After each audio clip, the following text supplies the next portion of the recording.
Bonjour, c'est une belle et grande fête dans l'Église aujourd'hui. C'est la fête de Saint Padre Pio. Qu'est-ce qu'on a en commun avec Saint Padre Pio? Sans doute notre amour pour Jésus et notre amour pour nos frères.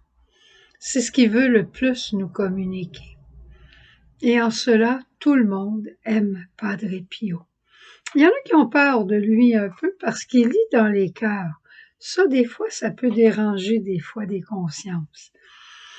C'était un homme qui a souffert et que le bon Dieu a exaucé. Il avait un véritable don de guérison. Il avait un véritable charisme de compassion pour les malades et le bon Dieu exauçait ses prières souvent pour quelqu'un qui était très malade. On raconte qu'il y a une jeune dame du nom de Gemma Di Giorgi qui est née aveugle en 1939. Elle est née aveugle parce qu'elle n'avait pas de pupille. Mais un miracle a été accordé par notre Seigneur à la prière de Padre Pio. Et aucun ophtalmologue, personne n'a été encore capable d'expliquer comment se faisait-il qu'elle voyait. C'était comme prendre un appareil photo, mais avec le cap en avant. Hein? On peut pas faire ça. Eh bien, pas de pupille, on ne voit pas. Padre Pio avait un don de bilocation. Je me souviens quand j'étais en Uruguay, on racontait qu'il y a un évêque du côté de Salto qui avait été très malade, qui avait prié, qui était allé à San Giovanni Rotondo où vivait le Padre Pio et qui avait dit à Padre Pio, j'ai tellement peur de la mort. Et Padre Pio lui avait dit, quand ça sera l'heure, je viendrai te voir. Et un jour, on raconte, toujours en Uruguay, pendant que j'étais là, c'était un événement de la vie de Padre Pio. On racontait qu'un jour, alors que cet évêque était agonisant, il y avait quelqu'un qui était à la porte pour garder, pour savoir qui entrait, qui sortait de la chambre de l'évêque. Et à un moment donné, il a voulu entrer dans la chambre de l'évêque et il a vu quelqu'un habillé en brun, assis à côté de l'évêque, comme s'il était en train de le confesser. Mais il dit, j'ai vu personne entrer et j'ai vu personne sortir. Alors tout le monde a été unanime à dire que Padre Pio avait gardé sa promesse. Il avait aussi le don de lire dans les consciences. Lire dans les consciences. Un jour, un homme va voir Padre Pio et il dit, Padre Pio, est-ce que vous pourriez prier pour ma petite fille? Elle est très, très malade. Elle est à l'article de la mort, très malade. Et le Padre Pio de le regarder, puis dit, oui, je vais prier pour votre petite fille. Mais vous, monsieur, vous êtes encore plus en danger de mort. Mais il dit, moi, je suis très bien portant. Qu'est-ce que j'ai? Il dit, au fond de votre âme, le péché est là, il y habite, et vous êtes plus en danger de mort que votre fille. Il y avait des personnes qui attendaient des fois pour aller se confesser.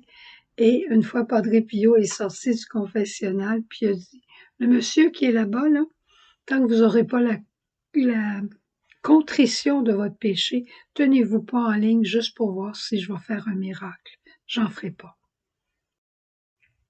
Pas si mal, hein? Des fois, ça peut être étonnant. Des fois, ça peut aider, par exemple. Hein. C'est ce qu'on appelle le charisme de science. Quelqu'un qui dit, est-ce que tu as autre chose? Est-ce qu'il y a quelque chose qui est arrivé avant? Juste pour nous aider. Padre Pio, on dit, je vais lire quelques notes. Je te lirai à la fin quelques phrases célèbres qu'il a dit. Parce que c'est à ce moment-là qu'on connaît quelqu'un par ce qu'il a dit. Il avait un amour fou pour Jésus Eucharistie et pour la Vierge Marie. Et on sait le temps qu'il prenait pour célébrer la messe. Des fois, il y a des gens qui disaient, mais c'est long. Ils disaient, vous n'êtes pas obligé de venir à ma messe. Mais pouvez-vous vous imaginer tout le temps que le Seigneur a pris pour vous sauver? Pouvez-vous vous imaginer toute la souffrance qu'il a vécue pour votre salut? Est-ce que vous pouvez lui offrir un peu de temps?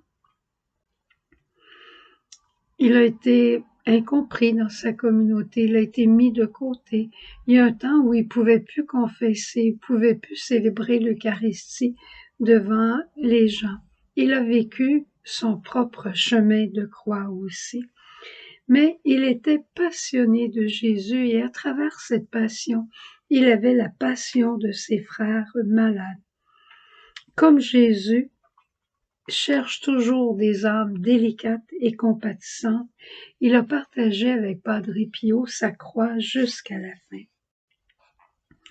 Cet amour fou de Jésus lui conférait un amour passionné pour ses frères les plus pauvres.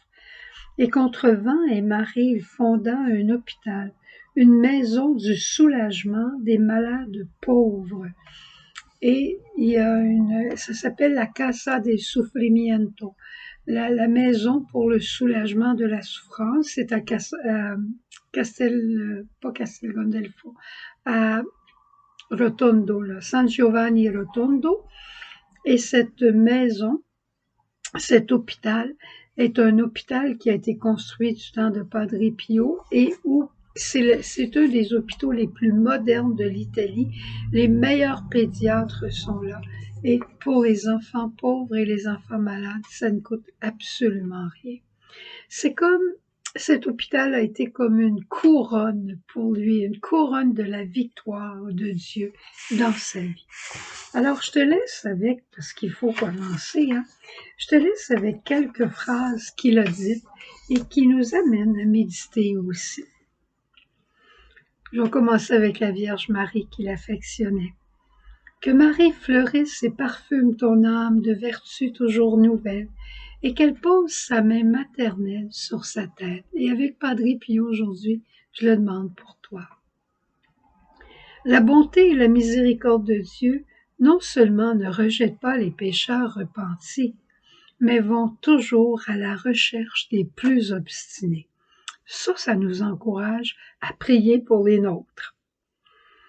Le cœur et le bras de Dieu s'ouvrent d'autant plus largement que nous nous faisons petits, par le moyen de la confiance et de l'abandon à sa providence. C'est presque un fils de Myriam. Il dit, Padre Pio toujours, tu dois de préférence louer Dieu plutôt que de te décourager.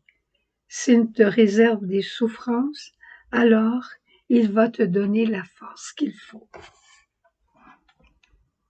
Et je termine avec cette autre phrase, il faut être fort pour devenir saint.